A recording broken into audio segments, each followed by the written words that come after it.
जिस सत्संग में हम आप अभी वेद वाणी को श्रवण किए,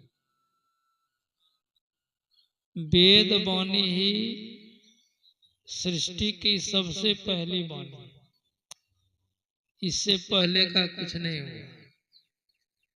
क्योंकि इस वेद की रचना किसी महापुरुषों ने नहीं की है। हाँ, महापुरुषों के बीच में वेद भगवान की वाणी आई है, लेकिन रचना नहीं की। इनका विस्तार किया है व्यासदेव जी महाराज।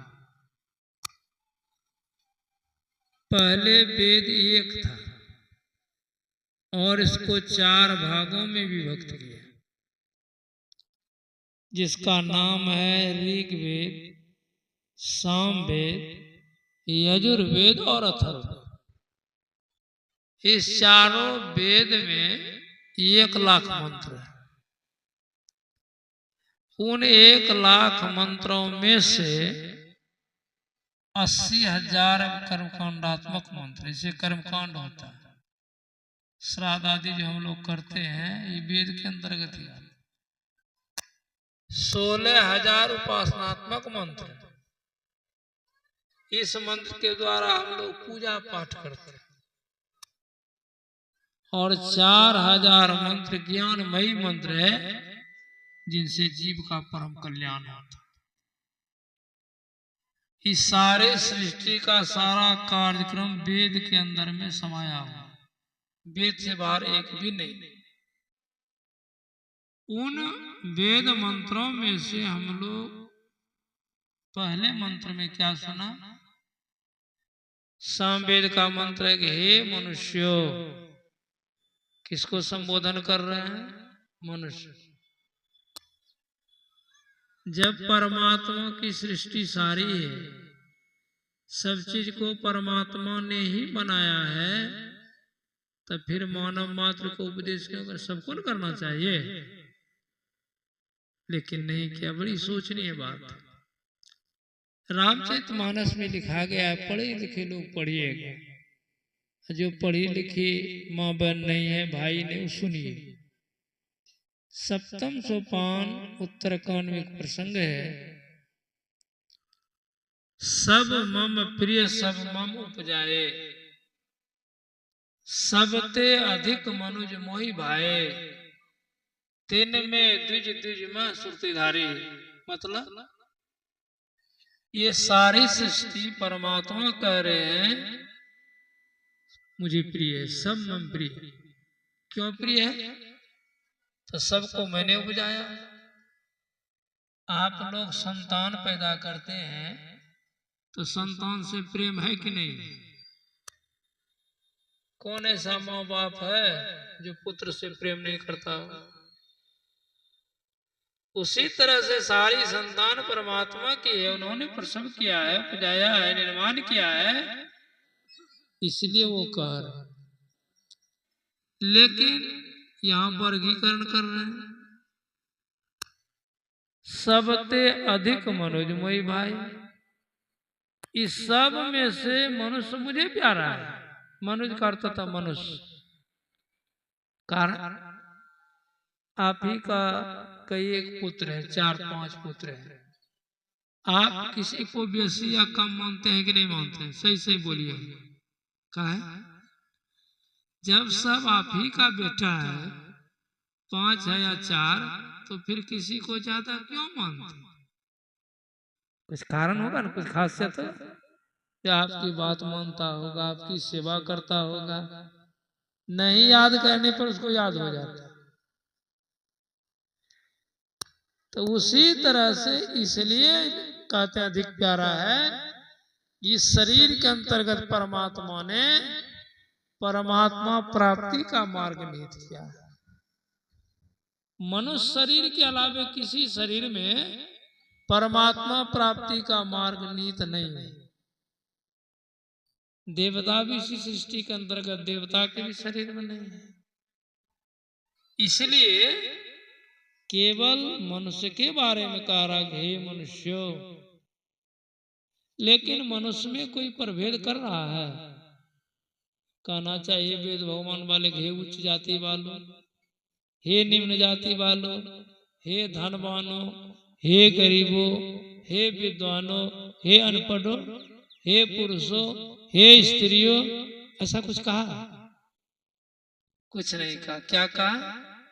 एकमात्र संबोधन, हे मनुष्य। मतलब जो भी मनुष्य के शरीर में है, चाहे वो धनवान हो या धनहीन हो, विद्वान हो या अनपढ़ हो, बूढ़ा हो या रोगी हो, पुरुष हो या स्त्री हो, कोई भी हो, सबको एक शब्द से संबोधित कर रहे हैं, क्योंकि सबके शरीर में ये मार्ग नीति। जो बच्चा आज जन्म लिया है अभी, उसके भी शरीर में परमात्मा ने ये सिस्टम सेट कर दिया, क्योंकि पहले से सिस्टम सेट करने वाले बड़ी विचित्र लीला है। बच्चा माँ के पेट में है, ये व्यवस्था उन्होंने लगा दी। देख लीजिए, ऐसा नहीं होता है कि बच्चा जब जन्म लिया तब सेट करते हैं, या हम लोग जब जवान हो गए तब सेट किया। माँ के पेट से जैसे शरीर बाहर हुआ, उसमें सारा सिस्टम सेट। वो मार्ग नहीं थे, लेकिन उसको ज्ञान नहीं है, उसको पता नहीं है। उसी तरह से जो जवान हो गया, बूढ़ा हो गया, उसके अंदर में यह ज्ञान नहीं, तो भी बच्चे का बच्चे है। जैसे वो बच्चा है, उनके शरीर के अंतर्गत में ये ज्ञान है, मार्ग है, लेकिन उसको पता नहीं है। उसी तरह से हम लोग भी बड़े होते हुए भी बच्चे हैं जो इस ज्ञान से अनभिज्ञ। भले आप उम्र में बड़े हैं नहीं, लेकिन ज्ञान में आप बड़े नहीं हैं, तो आप बड़े हैं।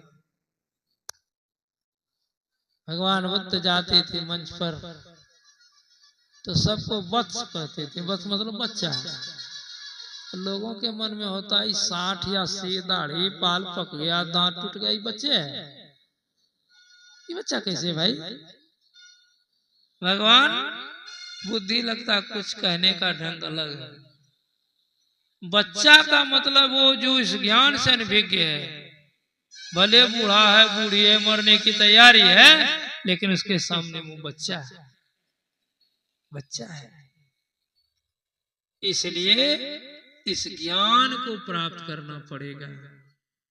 जब तक इस ज्ञान को प्राप्त नहीं करेंगे, आपका परम कल्याण नहीं होगा। इसलिए केवल मनुष्य को संबोधन है। मनुष्य को समझाने के लिए कहते हैं, मनुष्य को समझाया जाता है। जानवर है, जानवर को समझाया जाता है? जानवर वो क्षमता ही नहीं, सुन सकता है सब कोई, लेकिन भक्ति करने की, परमात्मा प्राप्ति की क्षमता नहीं। अभी आप देख लीजिए, माइक्रोफोन लगी हुई है, आवाज तो दूर दूर तक जाती होगी ना, सुनते तो सब होंगे, जानवर भी सुनते होंगे, सब नहीं सुनते, गाय भैंस कोई भी। लेकिन सत्संग के बाद वो जानवर कहने के लिए आएगा कि बाबा बड़ा अच्छा सत्संग लगा, हम भी दीक्षा लेंगे, हम भी ध्यान करेंगे? नहीं कहेगा। सुन सकता है लेकिन कर नहीं सकता। उसी तरह से जो मनुष्य भी सुन ले और करने की प्रेरणा नहीं उसके अंदर में हो, तो वो भी जानवर है, जानवर से कम नहीं है, वो भी जानवर है। कहिएगा जानवर है तो हम लोगों को तो जानवर को सिंह कुछ होता है ना, लेकिन हम लोगों को तो नहीं है, हम लोग मनुष्य नहीं मारा। कबीर साहब लिखते हैं, पशु गढ़ंता नड़गड़ा, भोला सिंगर पूछ, एक गुरु के भक्ति बिना धिक दाढ़ी धिक मूछ। बनाने के लिए जा रहा था क्या जानवर, अब वो भूल गया कौन चीज, सिंगर पूछ, बन गए मनुष्य। मनुष्य में और जानवर में कोई अंतर है? चाहे माई हो कि भाई हो, बाबा कोई भी, केवल सिंह और पूंछ लगा दीजिए, हाथ को नीचे कर दीजिए, चौपाया जानवर हो गया। एक थोड़ा सा भी अंतर नहीं पाइएगा। नहीं तो ऐसा बन करके देखिएगा, जाइएगा बनमनखी मार्केट में सिंह पूंछ मिलता है ड्रामा समय लगाने के लिए, आके लगा लीजिएगा अपने में, ऐसे करके मिलाइएगा कि जानवर से कौन बात है। जानवर की तरह हम लोग, जैसे जानवर सब चीज खाता पीता हम लोग भी खाते हैं ना। भगवान श्री कृष्ण गीता ज्ञान में लिखा, आहार निद्रा भय मैथुनं च सामान्य वेतत पशुभिर नराणाम ज्ञानम नराणाम अधिकम विशेषो ज्ञाने नीना पशुभि समाना। देख लीजिए, आहार मतलब भोजन करना। कौन नहीं करता? जानवर नहीं करता है, मनुष्य भी करता है। निद्रा सोना, केवल हम ही लोग सोते, जानवर नहीं सोता है, सब सोता। आप निःशब्द रात में अर्धरात्रि में जाइएगा जानवर के पास, दिखेगा मचेत पड़ा हुआ, सब सोता है। केवल हम ही लोग डरते हैं, जानवर नहीं डरता है, वो भी डरता है। हम लोग भी सांप बिच्छू मिलता है तो अकचका के भागते हैं ना, भय अंदर में। जानवर को डंडा उठाइए तो देखिए इतना उछलेगा कि मत, उसको भी डर। एक भय से आपके गांव में परमानंद बाबू स्वर्गीय जगदीश बाबू का जो बेटा है, अभी हम सड़क पर जाएंगे ना, खाली बोल देंगे तो भैंसिया पिछवाड़े में उछलती, पता नहीं कौन डर है उसको। खाली बोल देंगे हम, आवाज कितनी पहचान है उसको, वही उछल कूद करना हो। जगदीश बाबू थे ना तो हमारे डर से भैंसिया को पिछवाड़े बांटते, हम जान करके जाते थे, एक ही एक भैंसिया वही हमें गाछ में चलना शुरू कर। किस चीज का डर हम कोई करते तो नहीं। कहने का आशय ये है कि डरते सब, और प्रजनन बाल बच्चा पैदा करना केवल मनुष्य करता, जानवर नहीं करता। ये चार काम समान है, समान मेदत पशुभिर नराणाम, जानवर और मनुष्य। तो मनुष्य विशेष कैसे है? एक ज्ञान के आधार पर। जिसको ज्ञान नहीं है समझिए वो पशु तुल्य। कौन सा ज्ञान? संसार का ज्ञान किसको नहीं? खाने पीने कमाने किसको ज्ञान नहीं है? लेकिन इस ज्ञान की प्रधानता नहीं है, उस ज्ञान की प्रधानता है ज्ञानान मोक्षज्ञात तस्मात् ज्ञानात् परात्परम्। जिस ज्ञान से मुक्ति मिलती है वो ज्ञान नहीं है, आपको ज्ञान है असली ज्ञान। संसार में तो सबको ज्ञान होता है, नहीं होता?